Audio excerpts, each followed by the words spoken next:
Padre Pio, não sabeis que o protestantismo também possui um fundador sobrenatural, sabeis agora, trata-se de um anjo, e seu nome é Lúcifer. O texto é de Carlos Volcart.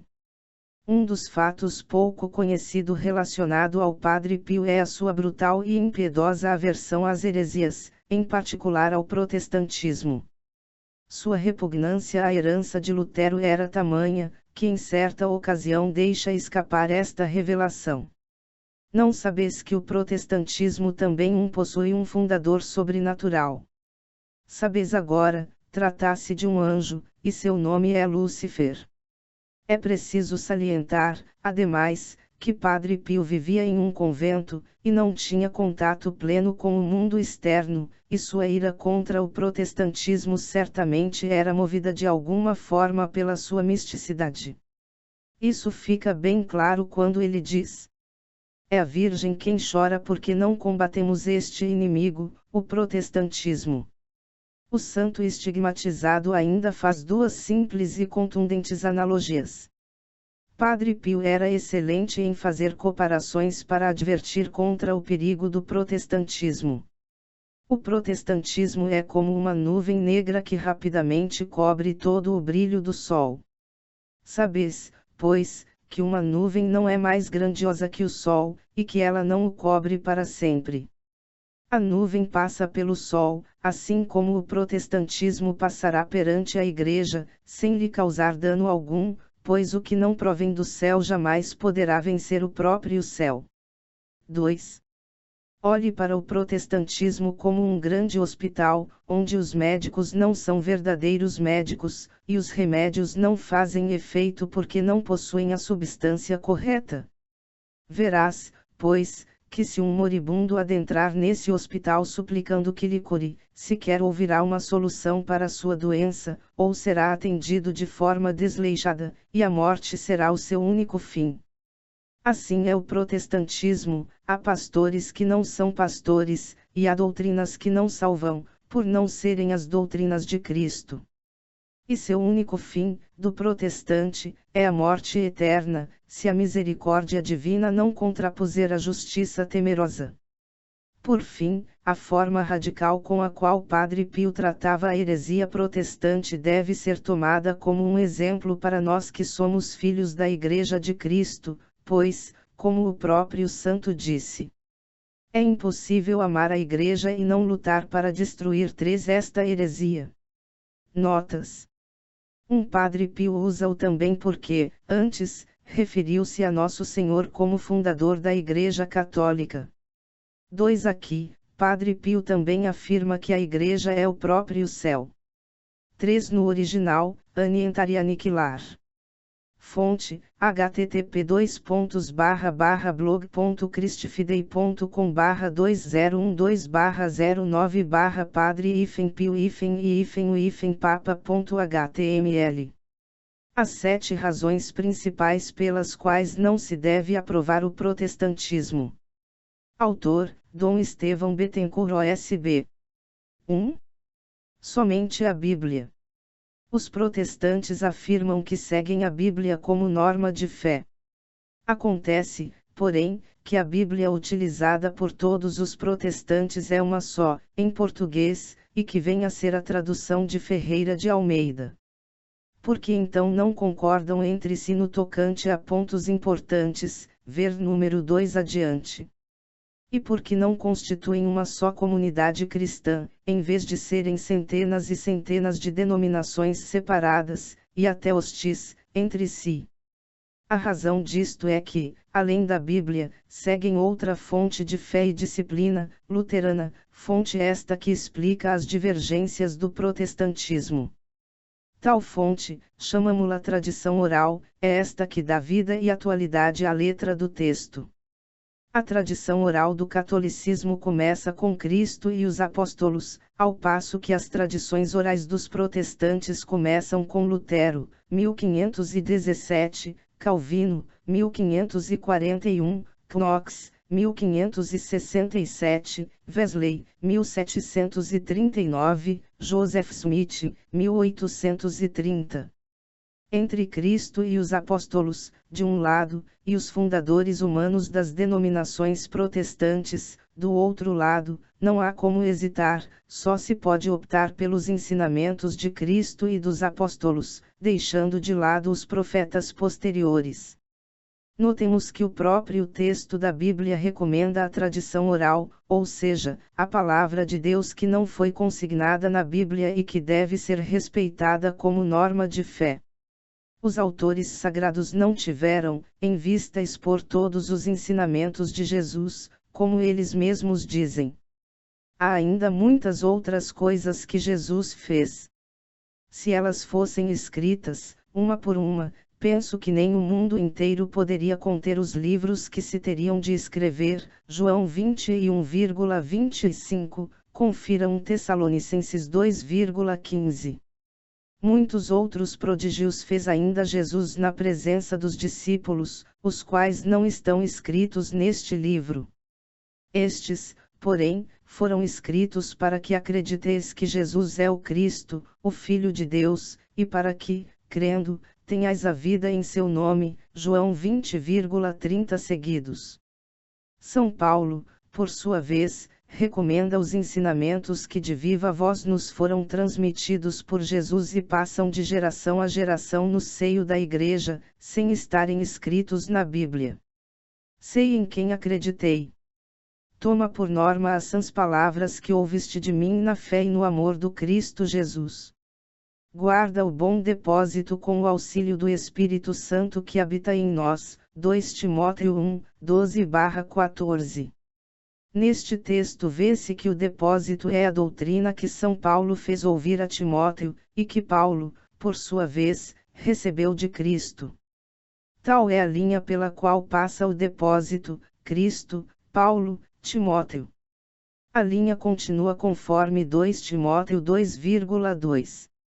O que ouviste de mim em presença de muitas testemunhas, confia-o a homens fiéis, que sejam capazes de o ensinar ainda a outros.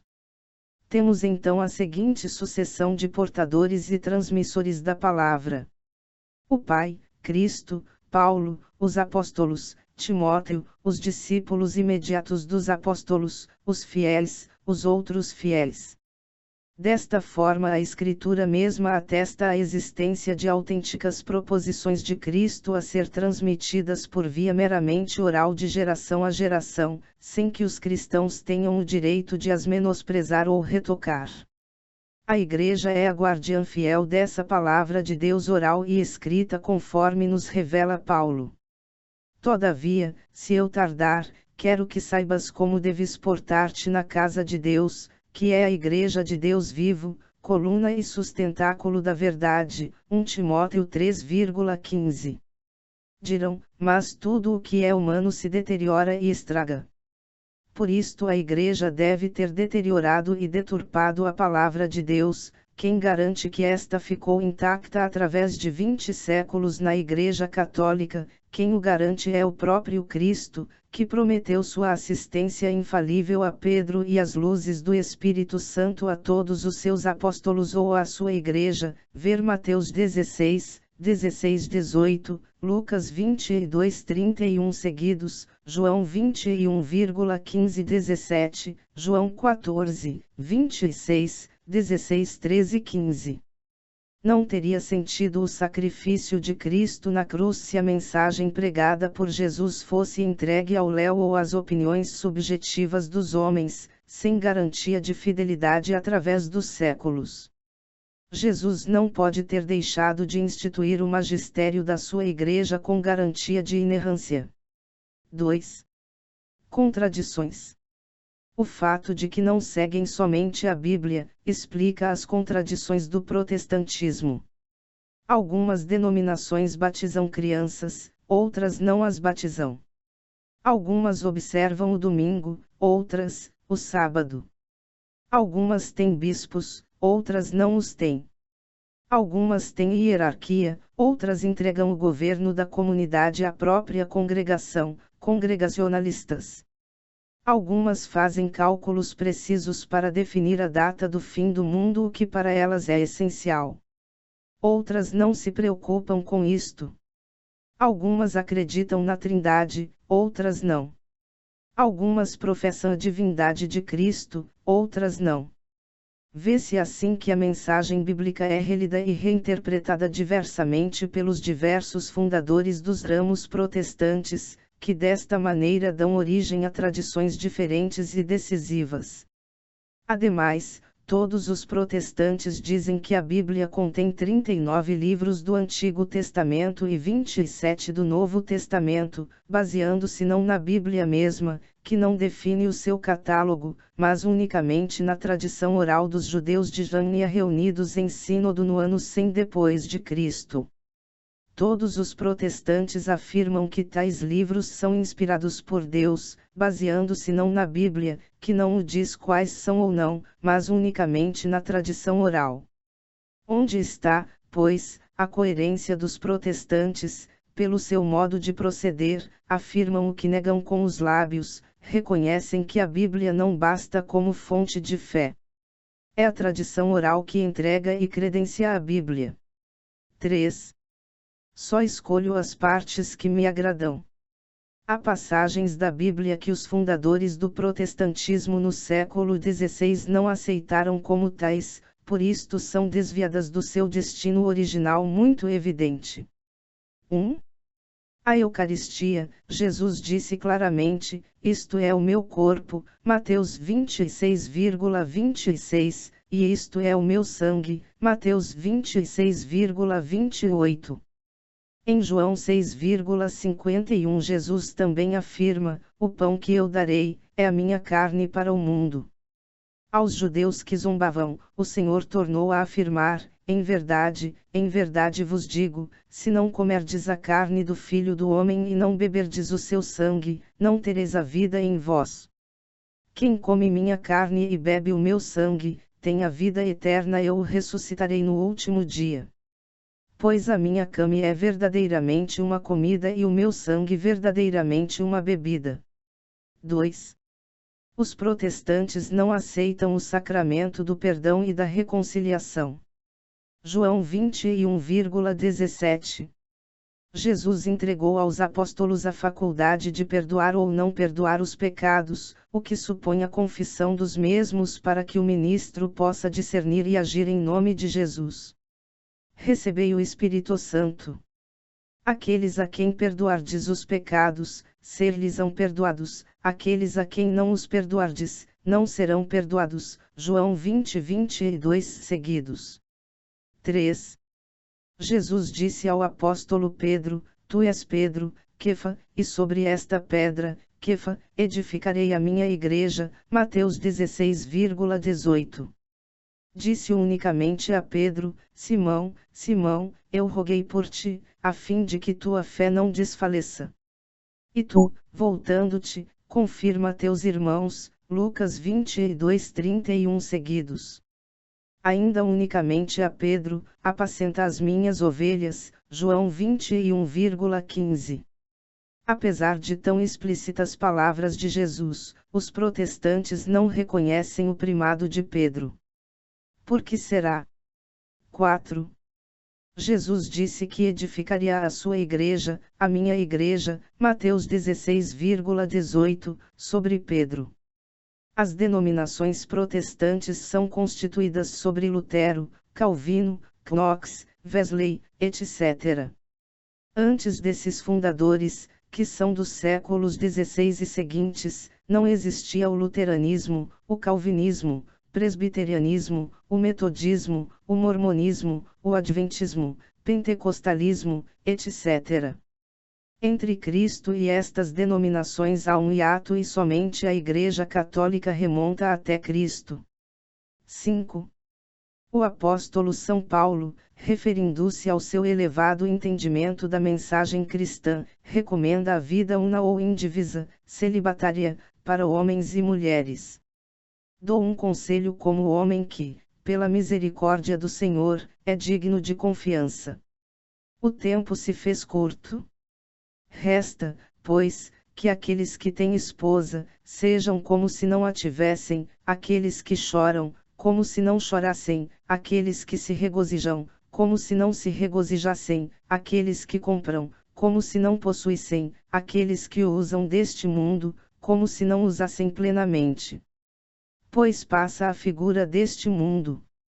Eu quisera que estivesseis isentos de preocupações. Quem não tem esposa, cuida das coisas do Senhor e do modo de agradar ao Senhor. Quem tem esposa, cuida das coisas do mundo e do modo de agradar à esposa, e fica dividido.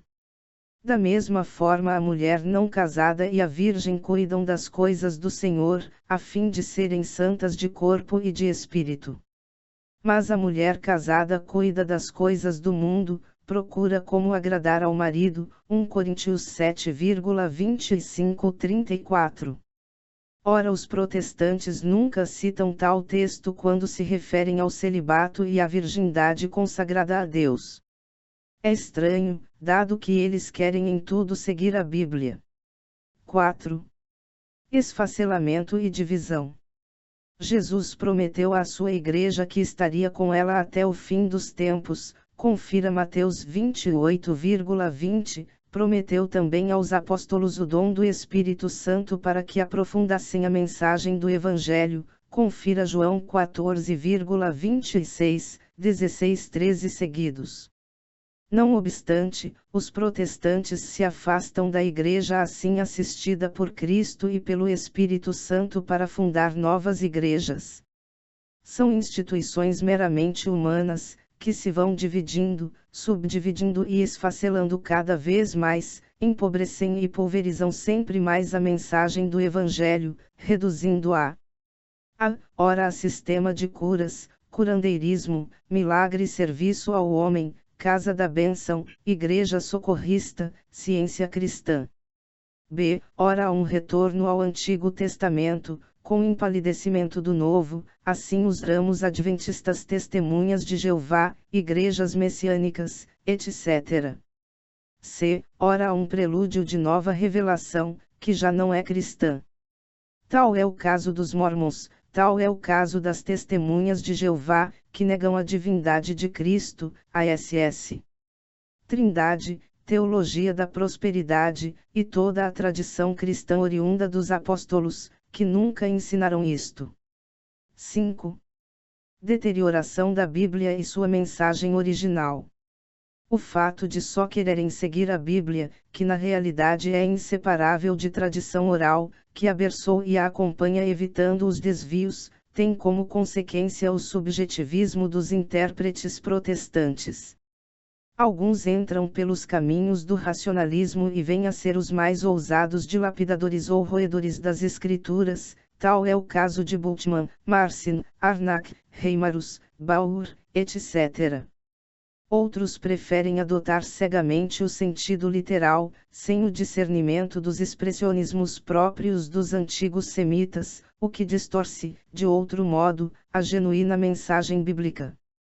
Isto acontece, porque faltam ao protestantismo os critérios da tradição, o que sempre, em toda a parte e por todos os fiéis foi professado, critérios estes que o magistério da Igreja, assistido pelo Espírito Santo, propõe aos fiéis e estudiosos, a fim de que não se desviem do reto entendimento do texto sagrado. 6. Mal-entendidos e revanchismos proselitistas.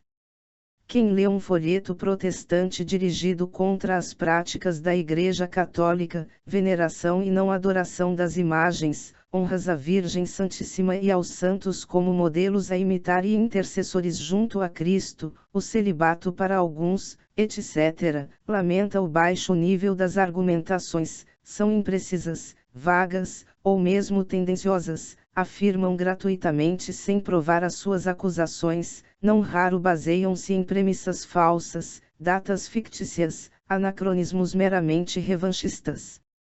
As dificuldades assim levantadas pelos protestantes dissipam-se desde que se estudem com mais precisão a Bíblia e as antigas tradições do cristianismo.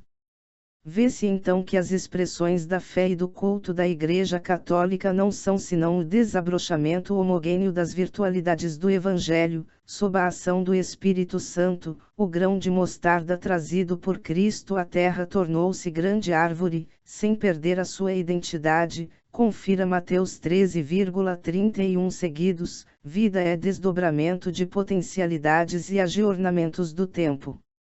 Seria falso querer fazer disso um argumento contra a autenticidade do catolicismo. Está claro que houve e pode haver desvios de condutas e administração por parte de seus líderes, mas jamais desvios de doutrinas, que permanece imutável em seus dogmas solenemente declarados oficialmente. Estas observações pontuais não são, portanto, padrão para se julgar a índole própria do catolicismo. A falha básica do protestantismo está nos critérios de adesão da sua fé. De onde deve o cristão sincero aurir as proposições da sua adesão de fé? Somente da Bíblia, ou de sua própria e suposta iluminada interpretação pessoal, ou da denominação a qual congrega? Ou da tradição apostólica de sempre na forma oral e escrita? Se alguém aceita a Bíblia dentro da tradição oral, que lhe é anterior, aberçou e a acompanha, não tem problema para aceitar tudo que a palavra de Deus ensina na Igreja Católica, a qual Cristo prometeu sua assistência infalível. Eis que estou convosco todos os dias, até o fim dos tempos. Mateus 28,20. Mas, se o cristão não aceita a palavra de Deus na sua totalidade oral e escrita, ficando apenas com a escrita, Bíblia, já não tem critérios objetivos para interpretar a Bíblia, cada qual dá à Escritura o sentido que ele julga dever dar, e assim se vai diluindo e pervertendo cada vez mais a mensagem revelada. A letra como tal é morta. 7. Menosprezo da única igreja visível edificada por Cristo sobre Pedro, Mateus 16,18. Jesus fundou sua igreja e a entregou a Pedro e seus sucessores. Sim, ele disse ao apóstolo: Tu és Pedro e sobre essa pedra edificarei a minha igreja, e as portas do inferno não prevalecerão contra ela. Eu te darei as chaves do reino dos céus, e o que ligares na terra será ligado nos céus, e o que desligares na terra será desligado nos céus. Mateus 16:18 seguidos. Notemos, Jesus se refere à sua igreja, e ele só tem uma única igreja, e ele a entregou a Pedro e a seus sucessores, pois Pedro é o fundamento visível. Sobre essa pedra edificarei. Ora, se o edifício deve ser para sempre inabalável, o fundamento há de ser para sempre duradouro. Esse fundamento sólido não desapareceu com a morte de Pedro, mas se prolonga nos sucessores de Pedro, os papas. Ora, Lutero e seus discípulos desprezaram a igreja fundada por Jesus, e fundaram, como até hoje ainda fundam, suas igrejas.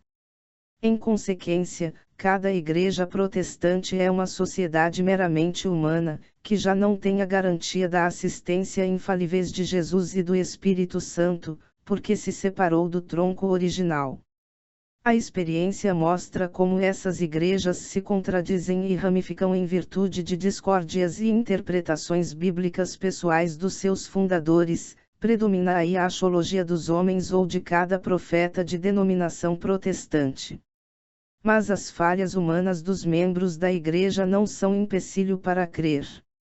Em resposta, devemos dizer que o mistério básico do cristianismo é o da encarnação. Deus assumiu a natureza humana, deixou-se desfigurar por açoites, escarros e crucificação, mas desta maneira quis salvar os homens. Este mistério se prolonga na Igreja, que São Paulo chama o corpo de Cristo, Colossenses 1,24, 1 Coríntios 12,27. A Igreja é humana, por isto traz as marcas da fragilidade humana de seus filhos, mas é também divina, é o Cristo prolongado, por isto os erros dos homens da Igreja não conseguem destruí-la, são, antes, o sinal de que é Deus quem vive na Igreja e a sustenta. Numa palavra, o cristão há de dizer com São Paulo: a Igreja é minha mãe, confira Gálatas 4,26. Ao que São Cipriano de Cartago, mais 258, fazia eco, dizendo: não pode ter Deus por pai quem não tem a Igreja por mãe. Sobre a unidade de Igreja, capítulo 4. Conclusão. A grande razão pela qual o protestantismo se torna inaceitável ao cristão que reflete com sinceridade, é o subjetivismo que o impregna visceralmente.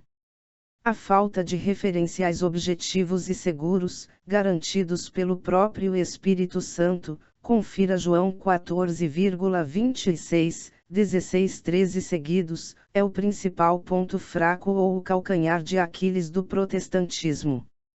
Disto se segue a divisão do mesmo em centenas de denominações diversas, cada qual com suas doutrinas e práticas, às vezes contraditórias ou até mesmo hostis entre si. Protestantismo assim se afasta cada vez mais da Bíblia e das raízes do cristianismo, levado pelo fervor subjetivo dos seus profetas, que apresentam um curandeirismo barato, por vezes, caro, ou um profetismo fantasioso e proselitista, ou ainda um retorno ao Antigo Testamento com menosprezo do Novo. Esta diluição do protestantismo e a perda dos valores típicos do cristianismo estão na lógica do principal fundador, Martinho Lutero, que apregoava o livre exame de Bíblia ou a leitura da Bíblia sob as luzes exclusivas da inspiração subjetiva de cada crente. Cada qual tira das Escrituras o que bem lhe parece ou lhe apraz. Lúcifer e Lutero são dois rebelados contra o verdadeiro Deus revelado por Cristo e contra a sua Igreja. Assim como é impossível a união de Deus com Lúcifer, assim também é impossível a união entre o catolicismo e a heresia protestante, pois dizia Lutero, o fundador do protestantismo: Cristo adúltero. Cristo cometeu adultério pela primeira vez com a mulher da fonte do poço de Jacó de que nos fala São João. Não se murmurava em torno dele, que fez, então, com ela. Depois, com Madalena, depois, com a mulher adúltera, que ele absolveu tão levianamente. Assim, Cristo, tão piedoso, também teve que fornicar, antes de morrer. Lutero, Tireden, Conversas à Mesa, número 1472, edição de Weimar, Vol. 2ª, p. 107, Apud Franz Funk Brentano, Martim Lutero, Ed. Vec. Rio de Janeiro 1956, página 15. Deus age sempre como um louco, Franz Funk Brentano, Martim Lutero, p. 111. Cadernos pessoais de Lutero recentemente descobertos estudados pelo padre Theobald Baer, que publicou um livro sobre o tema. Lutero afirma que Cristo é, simultaneamente, Deus e Satanás, o bem e o mal. E concluía: eu estou, da manhã à noite, desocupado e bêbado. Você me pergunta por que eu bebo tanto, por que eu falo tão galhardamente e por que eu como tão frequentemente. É para pregar uma peça ao diabo que se pôs a me atormentar. É bebendo, comendo, rindo, nessa situação, e cada vez mais, e até mesmo cometendo algum pecado, à guisa de desafio e desprezo por Satanás, procurando tirar os pensamentos sugeridos pelo diabo com o auxílio de outros pensamentos, como, por exemplo, pensando numa linda moça, na avareza ou na embriaguez. Caso contrário ficarei muito raivoso. Deus est stultissimus, Lutero, Conversas à Mesa, Ed. Weimar, número 963, vol. I, página 487. Apud Franz Funk Brentano Opsit, página 147. Certamente Deus é grande e poderoso, e bom e misericordioso, e tudo quanto se pode imaginar nesse sentido, mas é estúpido, Lutero. E de Propositabilis, no 963, ed. de Weimar, I, 487. Sobre nosso Senhor Jesus Cristo, pensais, sem dúvida, que o beberrão Cristo, tendo bebido demais na última ceia, aturdiu os discípulos com vantagarelice. Lutero. Funk Brentano, Martim Lutero, Casa Editora Vec, 1956, pg 135. Tirem suas próprias conclusões. Retirado do blog Uberakash. http://barra-pio-nau-sabes-que-o.html e transformado em audiobook por Católico Formado e Informado é Católico Preparado.